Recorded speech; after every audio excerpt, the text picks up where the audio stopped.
If you take seriously the curiosity of the child and that all of learning is available through all of life, you are now on a collaborative adventure together.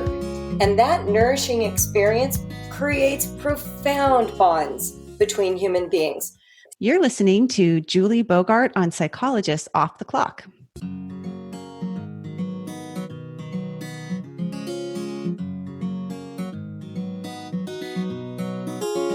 We are 4 clinical psychologists here to bring you cutting-edge and science-based ideas from psychology to help you flourish in your relationships, work, and health. I'm Dr. Debbie Sorensen, practicing in Mile High, Denver, Colorado. I'm Dr. Diana Hill, practicing in Seaside, Santa Barbara, California. From coast to coast, I'm Dr. Yael Schoenbrunn, a Boston-based clinical psychologist and assistant professor at Brown University. And from sunny San Diego, I'm Dr. Jill Stoddard, director of the Center for Stress and Anxiety Management. We hope you take what you learn here to build a rich and meaningful life. Thank you for listening to Psychologist Off the Clock. Mental health professionals, you do not want to miss some of the online offerings by Praxis Continuing Education. They're offering some webinars for continuing education. There's a great ACT Immersion webinar with Dr. Stephen Hayes, who's been on the podcast. We have an upcoming one with Dr. Robin Walzer, who's been on the podcast as well, on trauma therapy. They also have some really great free online programming that you can check out. You can watch them anytime. There's some really good ones on there, so you don't want to miss it. Go to our website, offtheclockpsych.com, to link to Praxis, and you can find a code that you can get $50 off your registration, so check it out. We're also affiliates with Dr. Rick Hansen's online Neurodharma program and his Foundations of Wellbeing programs. And you can find out more about them at our website, offtheclockpsych.com, where you'll get a $40 discount with our coupon code. Whether you're educating at home or maybe you're zooming into school, maybe you're already a homeschooling family, we know that school has changed as we know it right now, and it's probably going to be that way for a while. And today we don't want necessarily to enter into the debate that's a very personal one about homeschool and whether you want to be doing that or not for your family. Pretty polarizing topic. Instead, what we wanted to do is flexibly enter into the reality of school right now in our houses and how, as parents and families, we can navigate that in a way that continues to inspire learning in our kids. Maybe some strategies that could make it a little bit more fun and relaxed at home, and also meet your mental health needs as a parent. That's why we brought on Julie Bogart, who is an expert on educating at home and has a lot of resources and a lifetime of experience in the area. Debbie, I'm curious, what did you think about the episode? How did it hit you?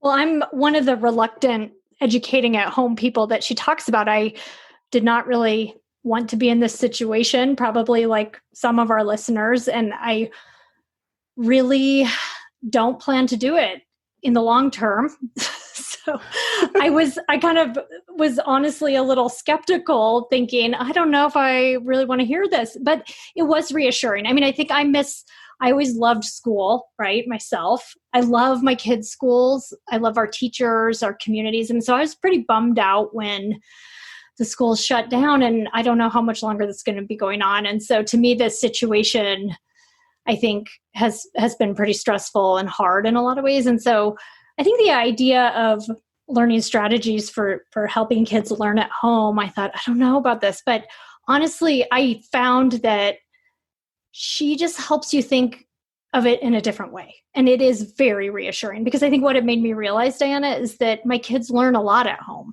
It's just not in the sort of classic format of school, and it's different. And I think that's one of the bottom lines of what she says, is it's a very different context than the school context. And so it's going to be different.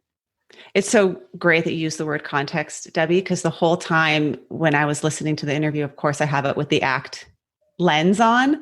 And so much of her approach feels ACT consistent in terms of, yes, we're in a different context, and expecting us to behave and act the same way in a different context put a lot of pressure on us. I felt that really in the beginning, and it drove me to a place of stress and overwhelm. And when I loosened up a little bit and started to get more flexible, cognitively flexible, responding to the context of our home, it helped a lot. She also talks about values and intrinsic motivation in kids, which is also a huge component of ACT. How do we inspire our kids when we're all kind of uninspired to some degree? And that's been quite magical in our home as well. And then the third thing I think is self-stories. Some of those self-stories about myself in terms of what I can handle are shifting and adjusting and changing. And I'm seeing a different side of myself that I wasn't even expecting. So I think the flexibility is so key. I think at my worst moments, trying to keep my kids on task with some of the online schooling they're doing, or when I get really perfectionistic about it, and I feel like, no, you have to do this and you have to get it done right away. And I actually give them advice all the time. I wouldn't give myself like, well, why don't you do the hardest thing first and get it done? And I'm like, do I do that? Not really, but I think if you can loosen up and try to make it fun and just try to be flexible and roll with it, it's, and there are just so many ways to learn, right? We were just talking about how our kids love to go poke around in the backyard and freeze things. And they learn in these ways that are less structured. And I think trying to capitalize on that is a really helpful strategy, and just not be so hard on ourselves that we have to make sure our kids accomplish XYZ in a given day. So you did this intentionally last summer when you did the Summer of Boredom, and Debbie just wrote this great article that came out. We'll link to it on the Summer of Boredom, where you discovered a few things about loosening the reins and less structure. Right. We just kind of didn't want to have a ton of activities and camps last summer. My partner and I both work. And so it was a challenge. We had the kids home and we had minimal childcare, I would say. And our kids roamed free a lot. I'm not going to lie, it was hard, right? I mean, it was hard to be productive. I had to be probably less productive than I would normally want to be. There were moments when it was just hard for everyone, but I think the kids learned something through boredom. I think they kind of have to work through the boredom, and they can get into creative play, and they learn to entertain themselves, and they don't really need to be busy all the time. It was a great lesson to learn. I think it's interesting that choosing something versus it being chosen for you changes the context as well, because now you're about to have another summer of boredom, Debbie, and it's not your choice. I know I had hoped for a middle ground, but I know I'm not alone. There are a lot of parents who are going to be in this situation, working, no camps. The kids are going to be hanging around. I always just remember my own childhood. I spent a lot of time just playing outside and doing, I don't know what. I don't remember really going to camps and that kind of thing as a kid. And I feel like there's some value to it. I really do. Oh, absolutely. I think there's tremendous value in that. And Julie talks a lot about that in this episode. So I think there's a lot of richness. We hope that it's inspiring and also just normalizing for all of our experiences out there. So good luck. Have a good summer, and enjoy Julie Bogart. Julie Bogart is the popular voice of common sense and compassion for home educators. Her online coaching community, the Homeschool Alliance, her podcast, and her YouTube channel are lifelines for tens of thousands of weary homeschoolers all over the world. She's also the author of a book called The Brave Learner that we're going to talk about today. Julie's the creator of the award-winning innovative online program called Brave Writer and the fast-growing weekly habit of Poetry Tea Time. She home educated her 5 children who are now globe-trotting adults. I'm really excited to have you on, Julie. One of the reasons why I brought you on the show was because we were desperately looking for information about how to do this homeschooling thing that was put on our plates unexpectedly, like many, many others in the country and the world. And one of my good friends who is a homeschooler sent me information about your book and a podcast in your recent podcast that you did about homeschooling. And I loved it. I loved everything you had to say. I got really excited and motivated at a time where I needed some motivation, and just threw a dart at it and wanted to have you come. And so grateful to have you on the show because you're such an expert in this area, which I know so little about. So it's such an honor to have you here. Well, I'm thrilled to be here. Thanks for inviting me.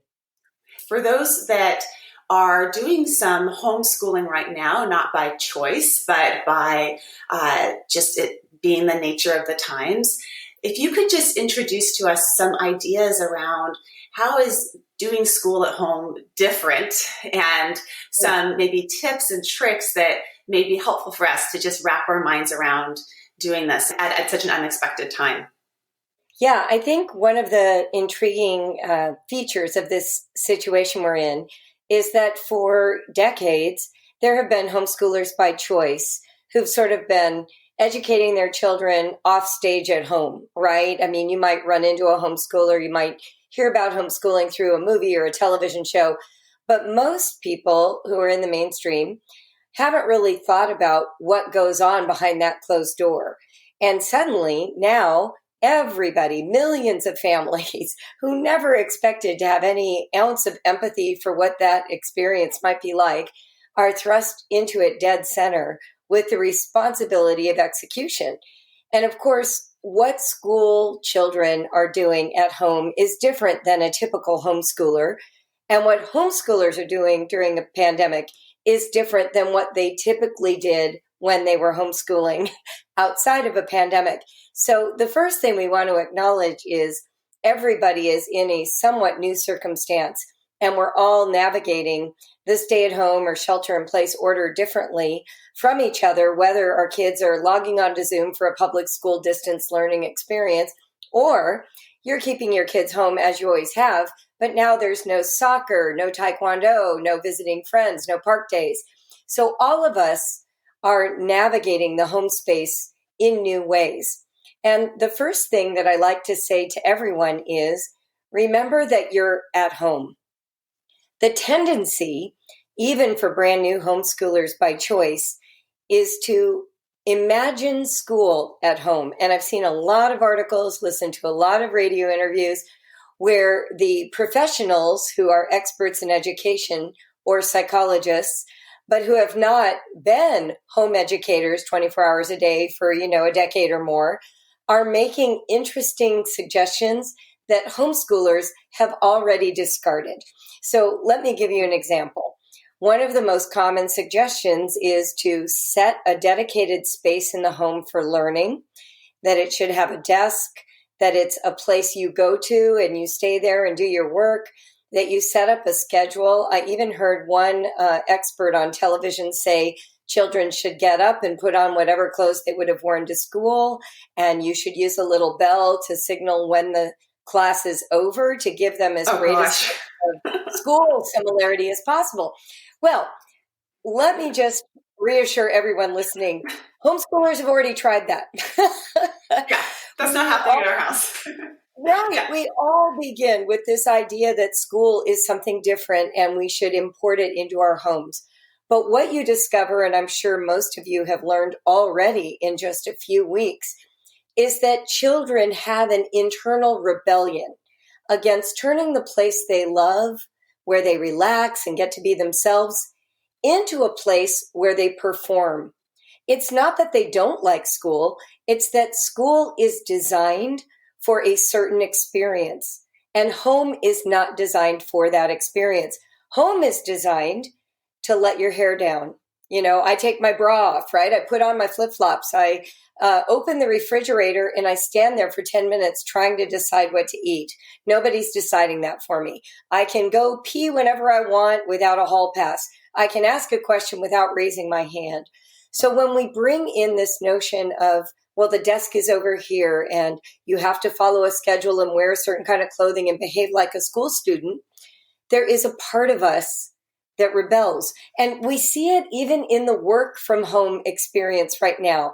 There are all these joke memes saying, well, I'm wearing a blouse, but I'm not wearing pants, right? That is a tacit admission that when you move work and school to home, home wins. Home wins. We have an internal dissonance about making home a structured place.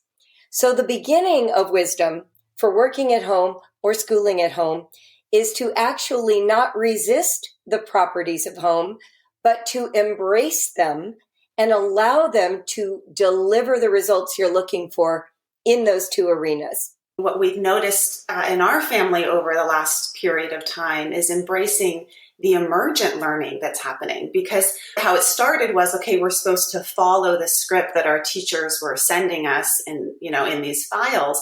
But what would happen is that our children would naturally become interested in things that were happening related to their interests at the home. I mean, when one of my child picked up woodworking and got super, super involved in carving sticks that he was finding. And then that led into other types of projects related to that. And that seems like there's a lot more room for curiosity and one idea leading to the next, and also parent involvement that's very different than receiving the worksheets that we're supposed to follow that feel quite disconnected right now from what's happening in our family.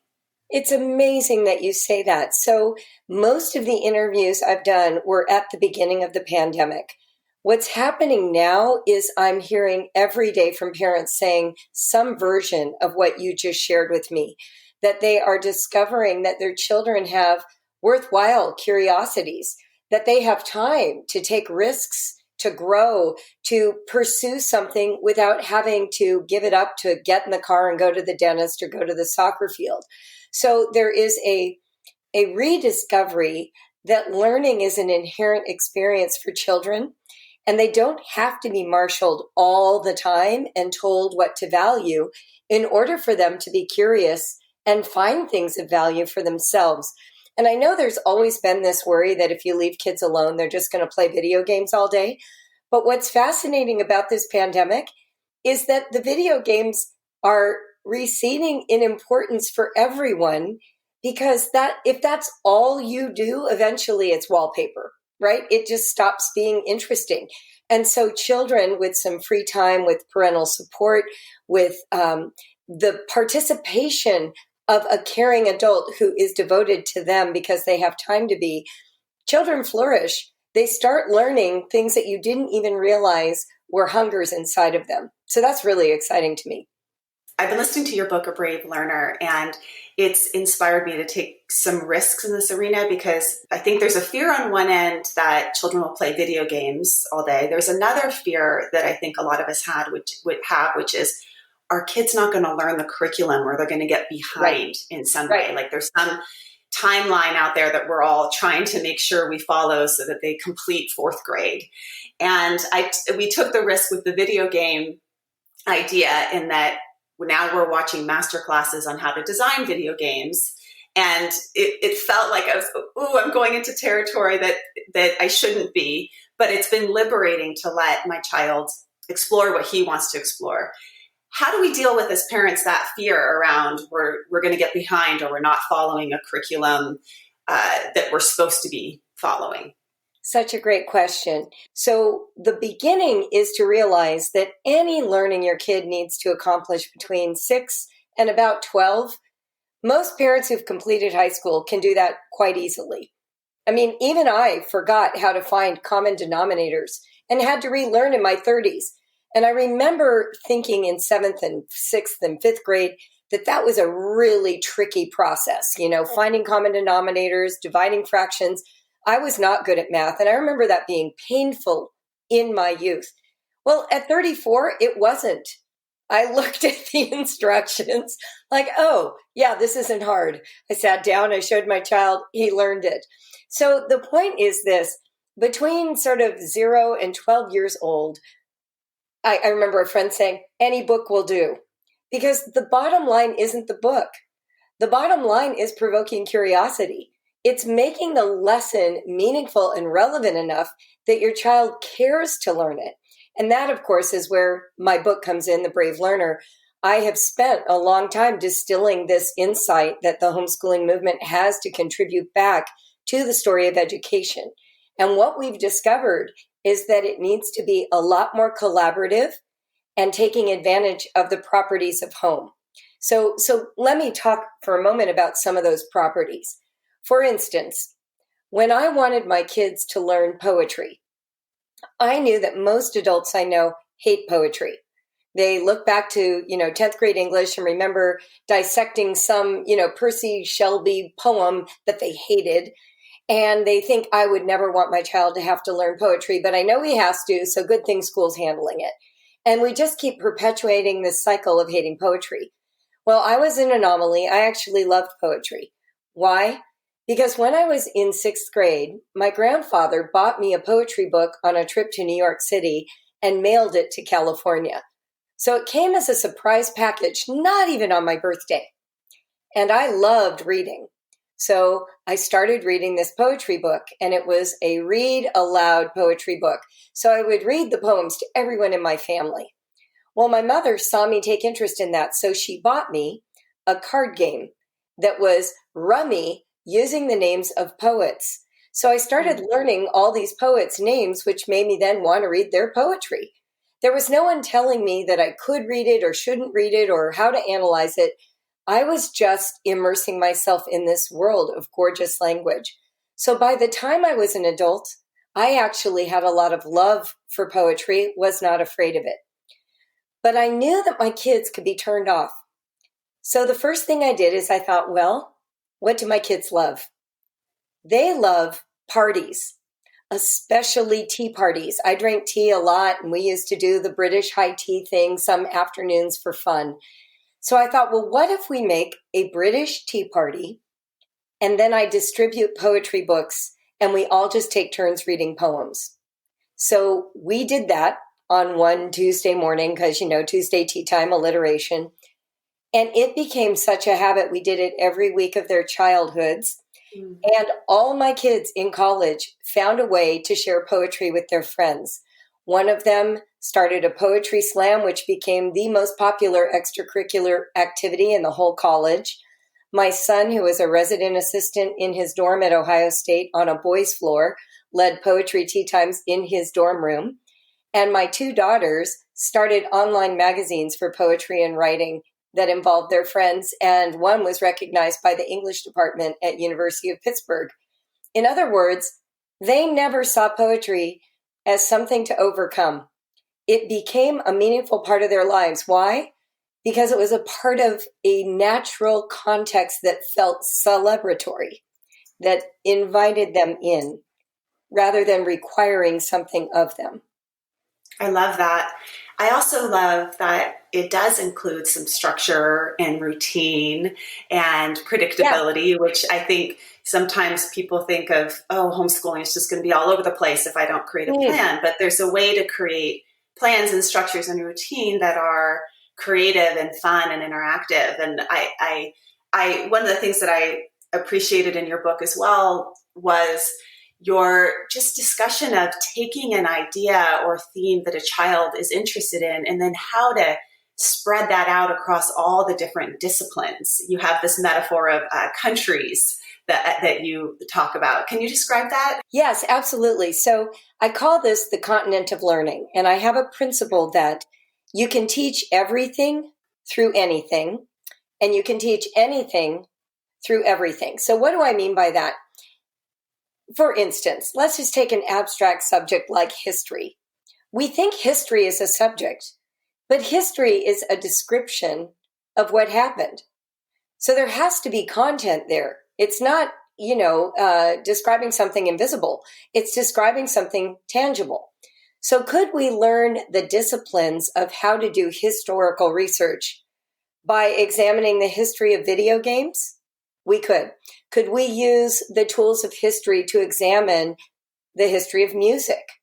We could. Could we use the tools of history to examine the history of mathematics?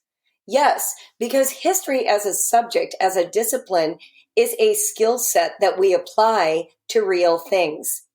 Likewise, if we think about mathematics, so often they are taught in these abstract ways, symbols on a page, using a pencil to write out the answers to problems. But mathematics is a language that describes reality. So is there a way to use math that matches up with the reality that's in a child's life right now? Well, there certainly is. I mean, just for counting alone, I remember sending my kids around the house, count all the windows, count all the steps, count all the buttons. Oh my goodness, can you imagine how long it takes to count all the buttons in your house? But that makes the counting meaningful. It's not just randomly done on a worksheet in a classroom because 30 kids have to sit at a desk. So in my book, I describe something I call the continent of learning. And what I recommend is at the center of the page, draw a shape, take out a sheet of paper, draw a random shape, sort of looks like a country, and put a child's primary interest in the center of that shape. So in the book, I use the example of piano, and I talk about how piano can be mined for all the school subjects, whether that's history, science, philosophy, religion, foreign language, art, social studies, even physical education. So if you put piano at the center and then start drawing adjacent shapes so that you're building out what looks like a bit of an amoeba, but I call it a continent. It's like each adjacent shape is another country of learning. So for history, adjacent to piano, we might look at the history of the instrument itself. And we can use the same tools to explore the history of piano that we use to explore the history of the Civil War. We might look at literature. What about literature that highlights pianos, like the play or the musical Amadeus? And then we can move over into science and think, well, how would the piano help us teach science? Well, there's just sound itself, vibration, how sound is produced, the way our ears engage with what we're hearing. But then there's also the physics of what a piano does, the levers, the pulleys, the hammers hitting the strings. And of course, mathematics and music are like a glove in a hand, right? They are inextricably linked, from key signatures to tempo to transposing to chord structure. My point is this: if we want our kids to learn math or history or science, we can at least introduce them to those disciplines, taking advantage of a subject area that has already called out their immediate fascination. So you might be doing the worksheet of fractions and suddenly think to yourself, let's move this lesson to the piano bench and start playing some chords and showing how chords are a fractional structure, or talk about half and whole steps and quarter steps, like that. The second thing I'll say, though, is a lot of parents will say to me, well, piano is obvious. I mean, piano, we all value piano. We need to value other interests with the same level of commitment. So I remember my son was really into Yu-Gi-Oh cards at one point, one of my kids, and he wanted to play that game with me every week. And let me just be honest right now, I never enjoyed playing the game once. I enjoyed his enjoyment of playing the game, which will sustain you forever. If you have to do something you don't want to do, focus on the joy your child's getting. That will keep you there. But I watched him do complex mathematical calculations to be able to beat me on a consistent basis.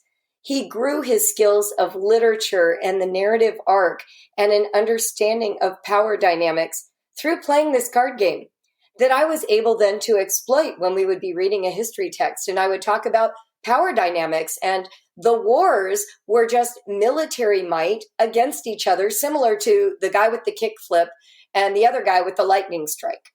So you're building the architecture of the school subjects through what's meaningful personally to your child. And when you look through that lens of what is the spark for my child, and as you described this beautiful metaphor of what with a spark, what throws a wet bucket of water on top of that spark, and then what sort of breathes some air on it and allows it to grow. I just noticed when I use that lens for my children, what ends up happening is that they get so engaged in the topic that I end up having more free time, because I'm a working mom, a working parent. And I think for a lot of people hearing this that are trying to work and do some of this at the same time, it's like, no way am I going to be able to dive that far into creating math assignments from Pokemon cards.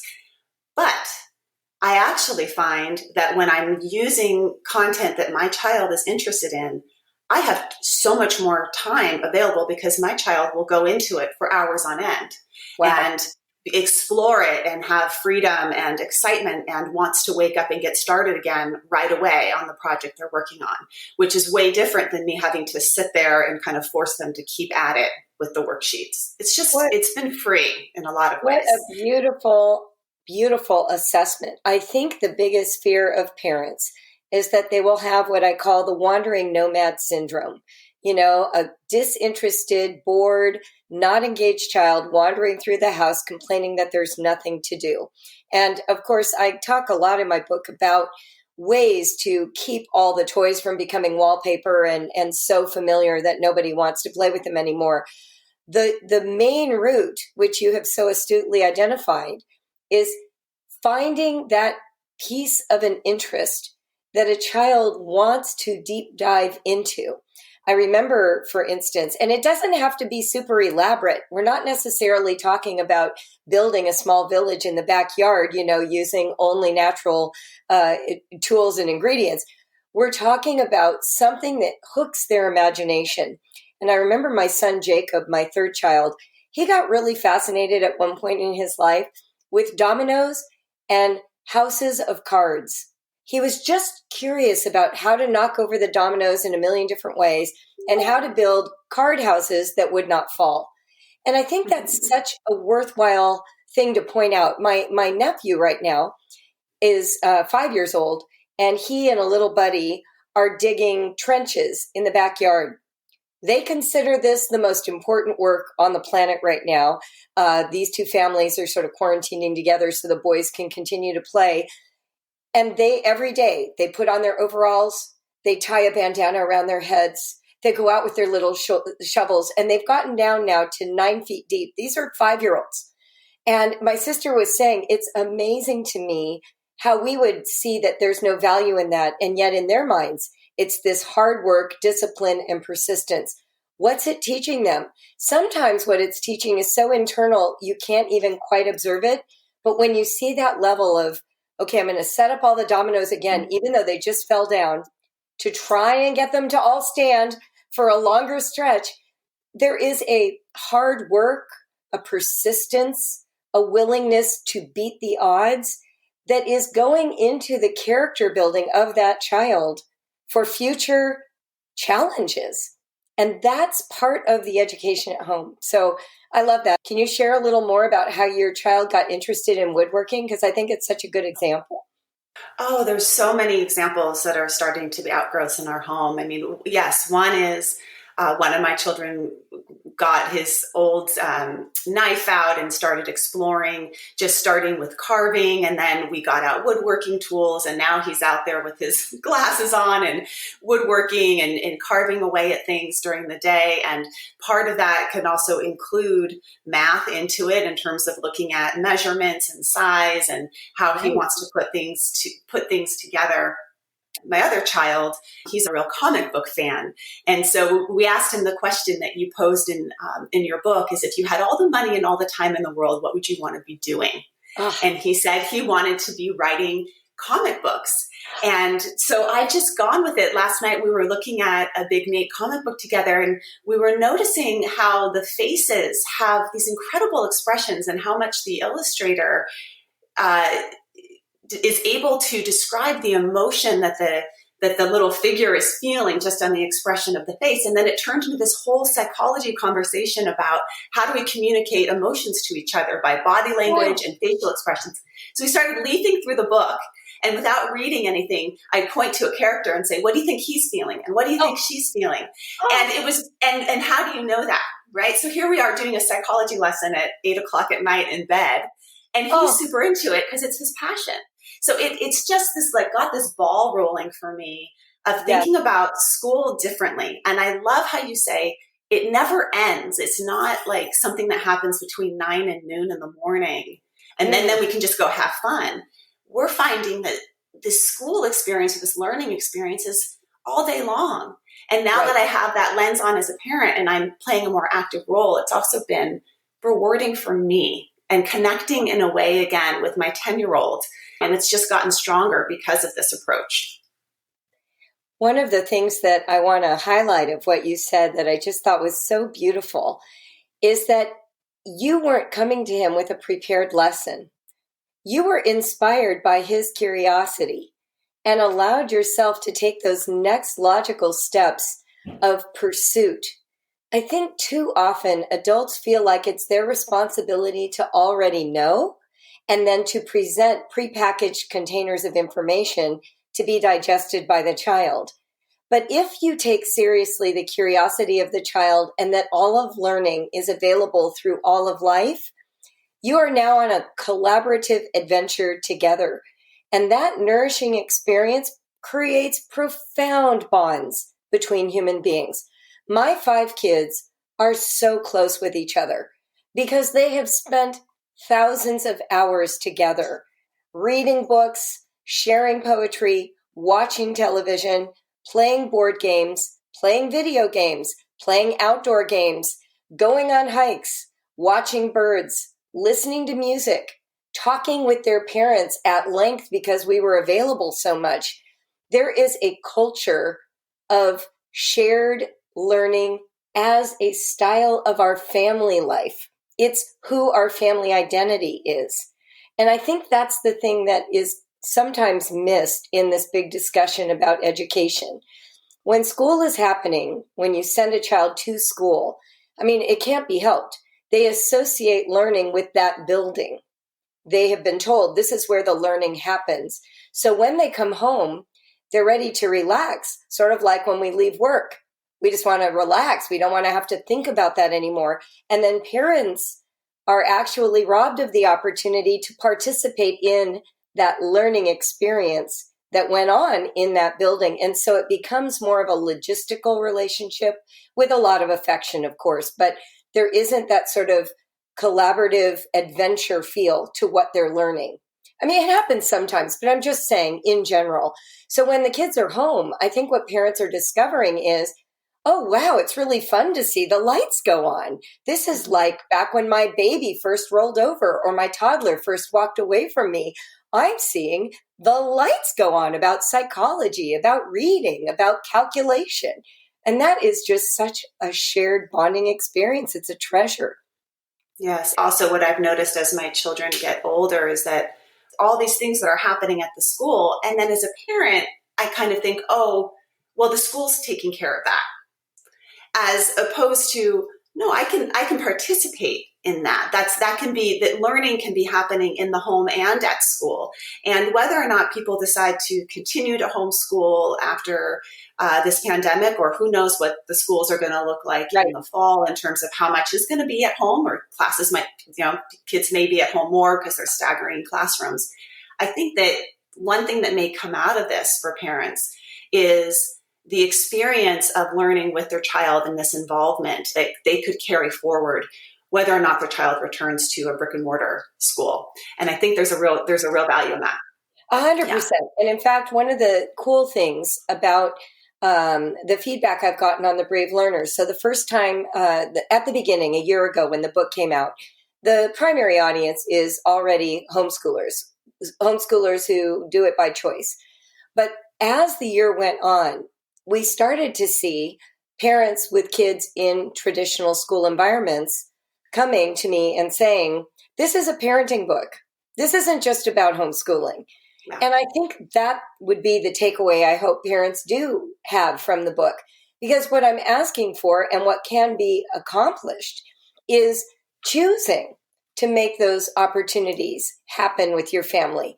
I remember there was a friend of mine whose boys went to public school, and she was a big-time quilter. And she decided, this is long before I wrote the book, this is back one of the formative conversations I've had, actually, that led to some of the thinking that I grew over time. She said she realized she was sad she never had girls because she was a quilter.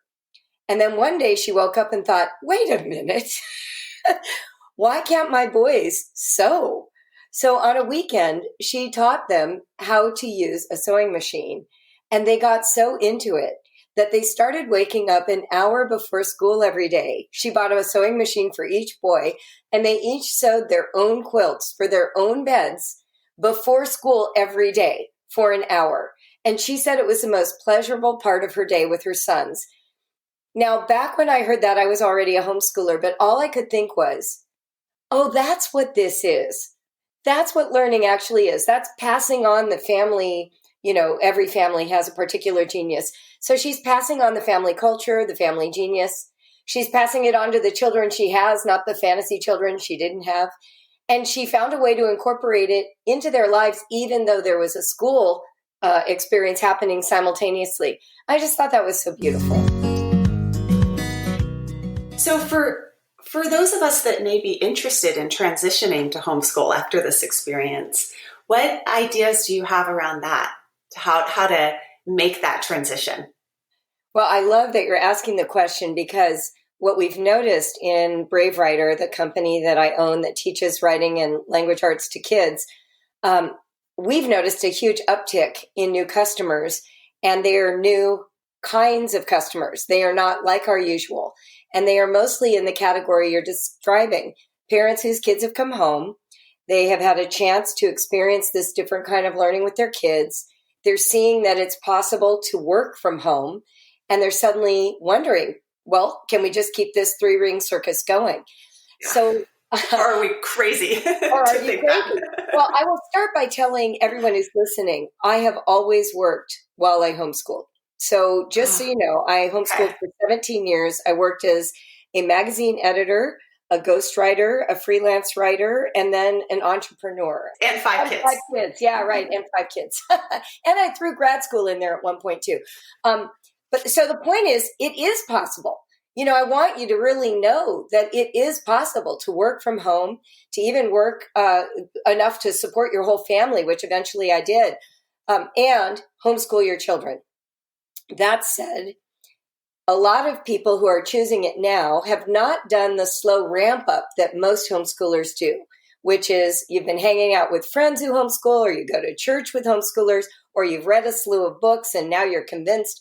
No, you're sort of like in the middle of doing it and suddenly saying, so like, how do people know that curriculum exists? How do people find out where the homeschoolers are? How do they figure out the state laws about homeschooling in my state? So I am actually putting together a 6-week on-ramp to homeschooling. And I will be explaining how to get a hold of that. It will be something that we distribute through our company in probably June, July, in the summer.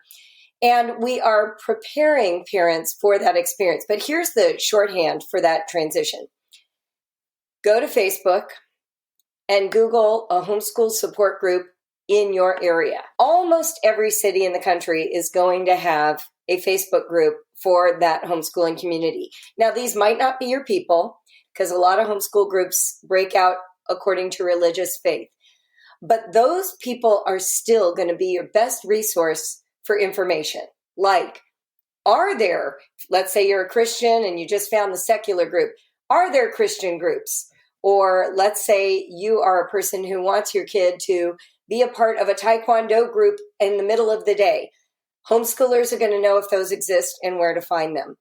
They will also be your best support for the legal ramifications. And then I would recommend reading some homeschooling books over the summer to give you a better sense. Of course, I recommend mine. That's why I wrote it. But there is another book that I think is really helpful if you're coming out of traditional school. It's by my colleague, Susan Wise Bauer, and it is called Rethinking School. Rethinking School. She addresses sort of the shortfall in the school environment and talks about solutions, even if you take your kids back into school, how to apply some of these homeschooling insights to that experience, or how to bring them all the way home. So my book, The Brave Learner, and Rethinking School by Susan Wise Bauer, those would be 2 really good places to start. One other resource for brand new homeschoolers is our homeschool coaching community in Brave Writer. And it is called the Homeschool Alliance. And you can find out more about that by visiting the bravewriter.com website. The goal of that community is to provide actual hands-on troubleshooting support to parents right in the middle of their struggles. And we do a monthly webinar and we give out free lesson plans to help families kind of get their feet under them. So that would be another really valuable resource going forward. What I'm finding is that you actually don't have to dig that far to hit gold in terms of resources. There's a tremendous amount out there. And then I think it really is finding the people that you trust, a good friend that's already doing it, but then also the resources that you trust. And I really have really valued the resources that you put out. I'm excited to dig deeper into some of those, and so grateful that you're creating more right now, currently, for those of us that are in this unique circumstance, because some people may be homeschooling half year and then going back after social distancing ends, because they may choose not to have their kids in a socially distanced school. So all sorts of different new creative ways of responding on the fly right now. So as we were talking, actually, my husband just passed me a paper and he said, what about math? Some people are really afraid of math and their kids getting behind in that area. Oh my goodness. And me, chief among them. I am notoriously sad about my math education. I had a traumatic experience in third grade where a teacher humiliated me for failing a test in front of the class. And it left such a long-term scar that I really believed I could never learn math. And I wound up with tutors my whole life and struggled really to do well in math at all. So here I was homeschooling. And of course, that was my number one worry. Early on in our math journey, then, I did research looking for programs that would reteach me math. I remember someone saying at a homeschool conference that I attended, they said, anything that you didn't learn as a child can be relearned in your 30s. And that was liberating to me. I thought, oh, so maybe I'll get it on the second pass, now that I'm a mature grown-up with a bachelor's degree. So the first program we used had these things called Cuisenaire rods. They're long rods, units of measure as the length. And you use those to visualize all of these sort of symbolic adding, subtracting, multiplying, and dividing. And I'll never forget realizing that the word multiplication actually meant multiples and not grasping that that's what multiplication had been until my 30s, despite being a word person. So I'm sharing that as background because math is learnable and you start to have a much broader understanding of your own sort of story, whether it's in writing or math. Those seem to be the two big ones. And you can heal your traumatic relationship to any school subject as an adult while you teach your children. So that's the first principle. The second principle is this. Math taught in school tends to be very abstract and symbolic before children are ready for the abstract and the symbolic. Montessori schools understand this probably better than any other institutional style of school. And they introduce manipulatives and countables and get children working with their hands long before they make them record all of that using symbols. So to me, early on in math, the best things you can do are play board games, count a lot of things, sew, do woodworking, bake in the kitchen, get your kids handling money, get your kids in the habit of using math already, even without representing it symbolically. And then when you go to the symbols, the correspondence will be there in a much deeper way. As you move up the pay grade, right? So writing gets harder by high school, math gets harder by high school, science gets harder by high school. Some homeschool parents lose confidence. But here's the good news. There are over 2 million families that homeschool now. You can find another parent who has the area of expertise you lack. So I used to swap writing instruction with my math friend. She had a PhD level math background. So she taught advanced math, high school math to my kids, tutorial style. And I taught her kids academic writing to prepare for college. And it was this beautiful exchange. Didn't cost either of us any money, gave our kids a chance to have an experience with a different teacher. And it allowed me to use my area of expertise with kids that weren't my kids. We also had a co-op with 100 families in it. And the science classes were all taught by RNs. People who had actually been a part of surgeries were guiding my students, my kids, in dissections. It was beautiful. So you don't have to be the only person who teaches. You can involve other people, other experts, other families. You can use a variety of resources based on your skill set and your children's. And math today has so many amazing programs to look up. I could give you some ideas if you want them for your resource list. but it's one of the ones that's exploding in the homeschool space. Yeah. And what you're alluding to there is also the ideas about communities and friendships and social connection, which I think is another fear that people have. And what I'm finding as I talk to friends that are homeschooling and even our experience right now is that there's so many opportunities for social connection. One of my favorite parts of homeschooling happened when I lived in California. I had 5 children. My oldest was in like 3rd, 4th, 5th grade. And I hooked up with 5 other families. And once a month, the moms would meet for brunch, and we would plan who was going to host the homeschool party for the next month. And we called it a party because we can, but it was like an educational field trip in somebody's house. So we did a medieval feast. We did electricity where we built our own stoplights from scratch. And then we had like jumping bag races, flipping the switches and using the stoplights. And we had all these electricity experiments. Another one that we did was featuring birds. So we dissected a whole chicken and looked at, the skin and the feather follicles and how the muscles moved and the bone structure. We pretended to be birds and did all these different ways of picking up different kinds of foods. We used our binoculars and looked at the birds that came to the feeder. Like, these are the experiences you can create. And we did them socially. We did them with 5 other families. So that's 25, 30 kids. And they became very close friends. And it became a source of really meaningful connection to my children. And then let alone, soccer and Little League and Taekwondo and piano recitals and dance classes. I mean, there's just so many ways for children to see other kids. School's not the only place. Yes, and for parents as well, creating that connection between the parents that are working together towards something that they all care about, which is great. Truly. No, that's exactly right.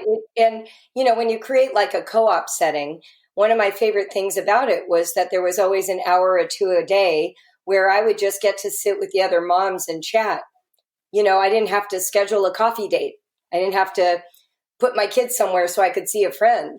It was this, weekly gathering I could count on. And so, yes, homeschoolers have solved these things is my point. They've been doing it for 50 years. They know how. And so if you have any questions, finding a homeschool buddy is going to be your best bet. You can follow me on social media like Instagram and meet people there. There are a lot of commenters on my account.